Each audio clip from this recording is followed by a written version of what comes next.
복된 소식 아름다운 소리 AM 1590kHz 시카고 기독교 방송입니다.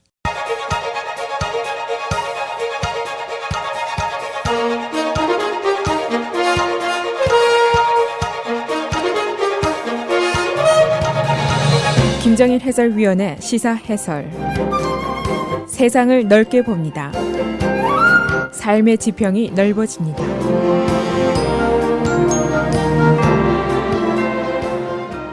제가 질문을 한 가지 드려보겠습니다. 누가 식당에 앉아 있는데 식당 호스트가 와서 다른 자리로 좀 옮겨달라라고 요구를 하면서 옆자리에 있는 고객이 당신과 가까운 데 앉기를 싫어해서 옮기라고 한다라고 하면은 어떻게 반응을 하시겠습니까?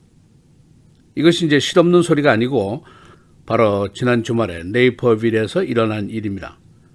우리 한인들 요즘에 근처 식당에서 335 앉아서 환담을 나누는 경우가 많은데 그래서 이걸 그냥 남의 일로만 보기도 어려운 점이 있습니다.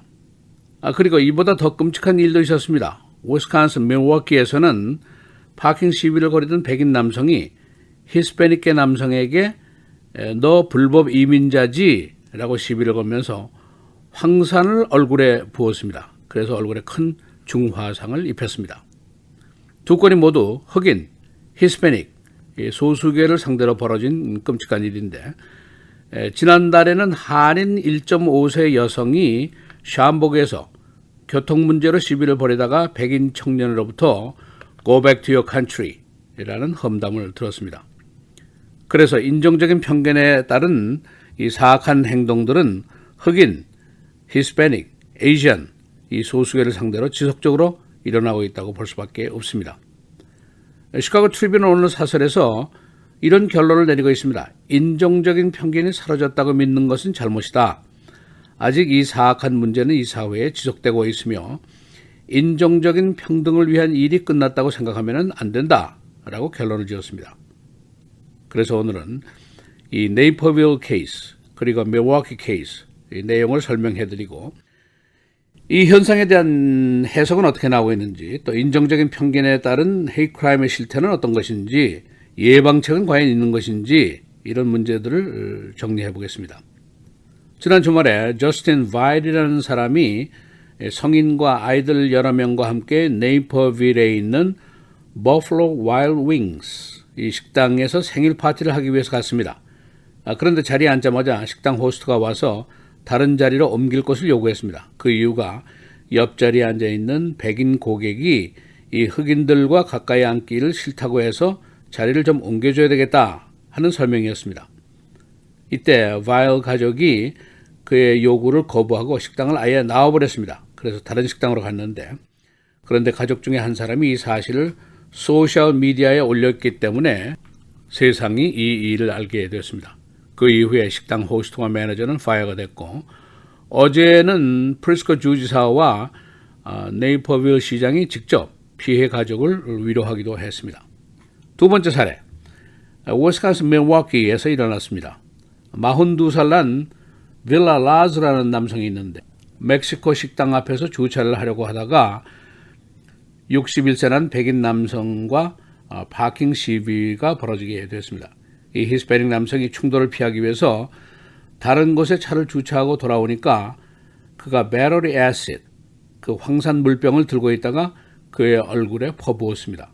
그래서 2급 중화상을 입고 말았습니다.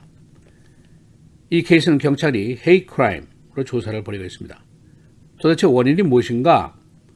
첫째는 시카고 트리뷴의 결론대로 아직 인종 간의 편견과 혐오가 이 사회에 엄연히 존재하고 있기 때문이다 라는 일반적인 원인을 찾을 수가 있습니다. 두 번째는 이 정치권의 무분별한 독성 언어 때문이라는 주장도 있습니다. 황산 공격을 했던 이 가해자가 범행 직전에 히스패닉 남성에게 이렇게 얘기했습니다. 너는 왜 우리나라에 왔니? 너는 왜 우리나라를 침범했니? 라고 시비를 걸게 됩니다. 이 남성은 페루에서 이민 온 이민자고 지금은 귀화 시민으로 된 미국 시민권자입니다. 여기에 대해서 톰 바렛 밀워키 시장의 말입니다. 그가 invade라는 단어를 썼는데 바로 그 단어가 트럼프 대통령이 불법 이민 문제를 다루면서 항상 쓰는 단어다.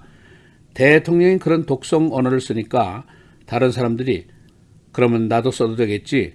나는 라이선스를 받은 거나 다름없어. 라고 생각을 하고 이 독성 언어를 카피를 하게 됐다는 것이고 그러다가 도가 지나쳐서 황산 공격까지 나오게 된 것이다. 그런 해석을 하고 있습니다. 두 번째로 유태인 민권기관인 Anti-Defamation League 쪽에서 해석을 하고 있는데 최근 정치권에서 벌어지고 있는 반이민 정서가 극단적인 것으로 나타나고 있다. 여기에는 트럼프를 비롯한 정치인들의 언행이 기폭제가 된 것으로 보인다라고 설명을 했습니다. 보통 우리 한인들이 이 인종 문제에 대해서 오인을 하는 경우가 많이 있습니다. 나는 명예 백인 시민쯤이 된다라고 생각을 하는 착시 현상이 있습니다. 이 에이시안들은 인구가 적기 때문에 표면상에 나타나는 문제도 적게 보이는 것뿐입니다. 그렇지 않다는 사실을 반증하는 케이스들이 여러 개 있는데 우선 예를 들면 샴버그에서 한인 1.5세 여성이 백인 남성으로부터 Go back to your country 라는 언어 폭력을 당했었습니다. 그리고 두 번째는 스코키에서 길거리에 서 있던 한인 여성이 한 백인 청년으로부터 Hey, speak English 라는 시비를 당한 적이 있습니다. 요즘에 한인들이 근처 식당에서 그룹으로 앉아서 장시간 시간을 보내는 경우를 많이 보게 됩니다. 그래서 이걸 남의 일로만 볼 수가 없는데 그래서 제게 이런 사례가 만일 발생하면 어떻게 반응하는 것이 정답일까 하는 의문이 있었습니다.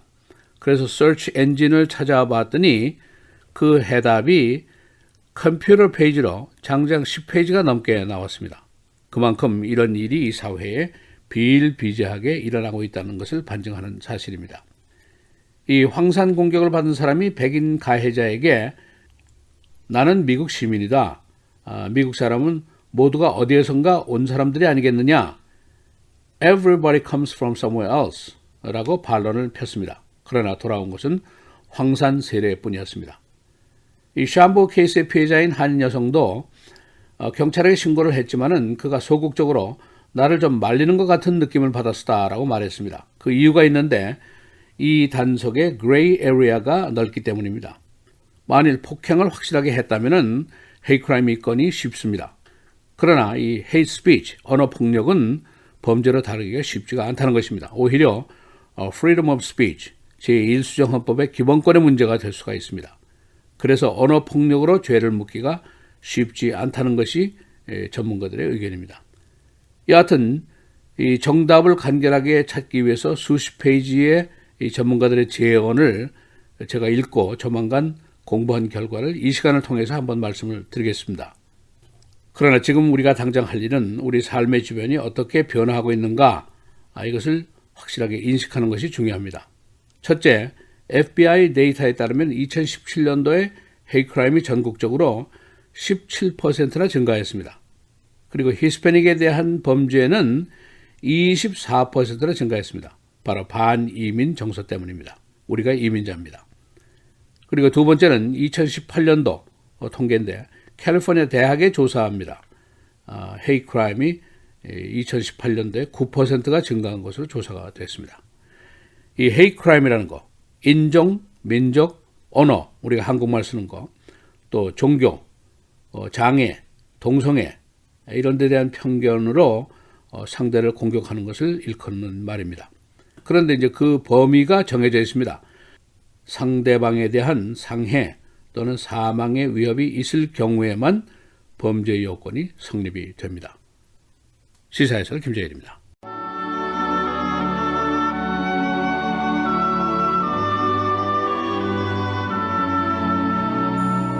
미련한 자의 어리석은 것을 따라 대답하지 말라. 두렵건대 너도 그와 같을까 하노라.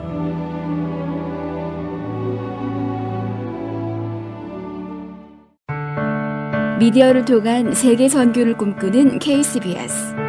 이제는 라디오가 없어도 KCBS 시카고 기독교 방송을 실시간으로 청취할 수 있습니다. KCBS 시카고 기독교 방송에서는 쉽고 간편한 라디오 청취 서비스를 제공합니다. 스마트폰 애플리케이션 서비스 안내 앱스토어에서 KCBS를 검색해 시카고 다운타운 그림의 KCBS 아이콘을 무료로 다운받아 설치하시면 스마트폰으로 실시간 KCBS 생방송 청취가 가능합니다. 정규 방송 시간 후에는 CBS 기독교 방송이 실시간 방송됩니다. 또한 시카고 기독교 방송 웹사이트 kcbs1590.org에서 생방송 듣기 메뉴를 통해 KCBS 라디오를 실시간으로 청취할 수 있습니다. 김정일 해설위원의 시사해설 방송도 스마트폰 KCBS 앱을 통해 매일 청취가 가능합니다. KCBS 앱의 왼쪽 상단에 위치한 메뉴에서 JKIM 뉴스를 클릭하시면 다시 듣기 서비스가 가능합니다. 또한 페이스북이나 유튜브에서도 김정일 해설위원의 시사해설 진행 방송 청취가 가능합니다.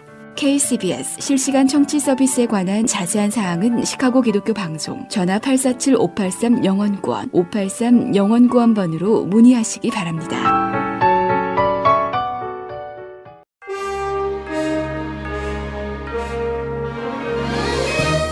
11월 5일 화요일 KCBS 헤드라인 오늘의 주요 뉴스입니다. 멕시코에서 미국인들이 집단으로 살해당하는 사건이 벌어졌습니다. 미국인들은 멕시코 북부 소노라주에 거주하는 몰몬교 신자들로 결혼식 참석을 위해 차량으로 이동 중 집단 사격을 받고 최소 9명이 숨졌습니다. 이 총격은 마약 갱단이 가한 것으로 보이며 일부 희생자는 차량 방화로 산채 불태워져 숨졌습니다. 유타주 몰몬교에서 분파한 이들 신자들은 20세기 초 멕시코로 건너와 자신들의 르바론 콜로니아를 세우고 집단 생활을 해왔습니다. 르바론 측은 총격 공격으로 여성 3명과 이들의 자녀 6명이 숨졌다고 밝혔습니다. 뉴욕 맨해튼의 제2연방순회 항소법원이 어제 트럼프 대통령의 납세 신고 자료를 뉴욕 검찰에 넘겨줘도 된다고 판결했습니다. 트럼프 대통령 측이 대법원에 상고할 것으로 예상되는데 납세 신고 자료를 검찰에 넘길 것인지 여부는 대법원의 최종 판단에 따라 결정날 것으로 보입니다. 앞서 1심 재판부 역시 대통령이 납세 자료를 검찰에 넘기도록 승인한 바 있습니다. 트럼프 대통령은 대선 후보 시절부터 납세 신고 자료 제출을 거부하고 있습니다.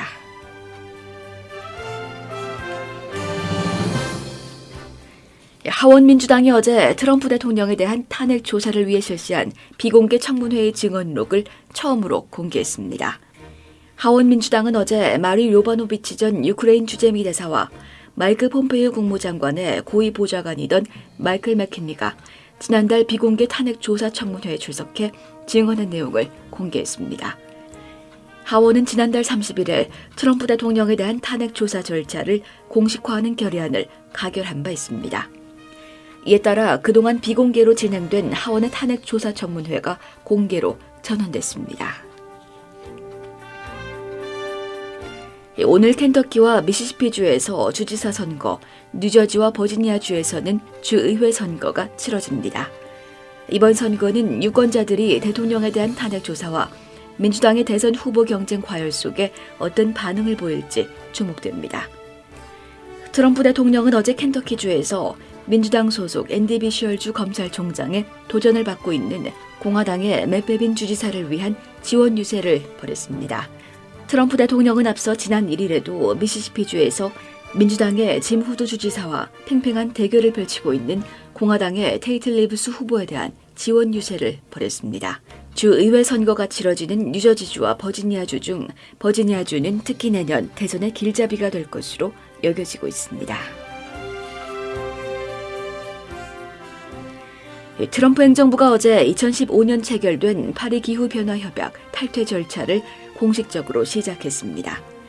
폼페이오 국무장관은 어제 성명을 내고 미국은 파리 기후변화협약에서 탈퇴하기 위한 절차를 시작했다며 협약 규정에 따라 미국은 공식 탈퇴 통보를 유엔에 전달했다고 밝혔습니다. 폼페이오 장관은 이어 탈퇴는 통보일로부터 1년이 지나 효력이 발생한다고 전했습니다. 내년 대통령 선거 다음날 공식 탈퇴가 이루어지게 됐습니다. 일리노이 주지사와 네이퍼빌 시장이 어제 버플로 윙스 식당의 인종차별 피해자 가족을 위로했습니다. 또한 네이퍼빌 시의회 의원들은 관내에서 벌어진 인종사건에 대해 비난과 경고를 거듭했습니다. 지난 7월에도 네이퍼빌 내 한 가스스테이션에서 근무자가 고객에게 Go back to your country 발언을 했다가 해고된 적이 있습니다. 에디 존슨 시카고 경찰국장이 은퇴를 고려하고 있다고 밝혔습니다. 그는 어제 31년간의 경찰 생활을 마감하고 다른 일을 고려하고 있다고 기자들에게 말했습니다. 그는 이 고려가 자신에 대한 음주운전 조사와는 무관한 것이라고 말했는데 그는 신장 등 건강 위협을 받고 있습니다. 거리 유탄을 맞고 입원 중인 7살 소녀가 기적적으로 소생했습니다. 그녀는 지난 할로윈데이에 거리에서 2발의 총탄을 목과 가슴에 맞았었는데 어제 침대에서 일어나 앉을 정도로 상처가 회복됐습니다. 검찰은 가해자 15세 소년을 1급 살인 혐의로 기소합니다. 날씨입니다. 오늘은 대체로 맑은 가운데 기온이 어제보다 떨어지면서 쌀쌀하겠습니다. 오늘 최고 40도, 최저 28도. 내일은 흐린 가운데 오전 한때 눈이나 비가 내리다 멈추겠고 저녁부터 다시 비가 내리다 기온이 내려가면서 눈으로 바뀌겠습니다. 내일 최고 기온 49도, 최저 27도. 목요일 가끔 구름 많은 맑은 날씨 보이겠습니다. 최고 33도, 최저 19도. 금요일 가끔 구름 많겠습니다. 최고 32도, 최저 25도입니다.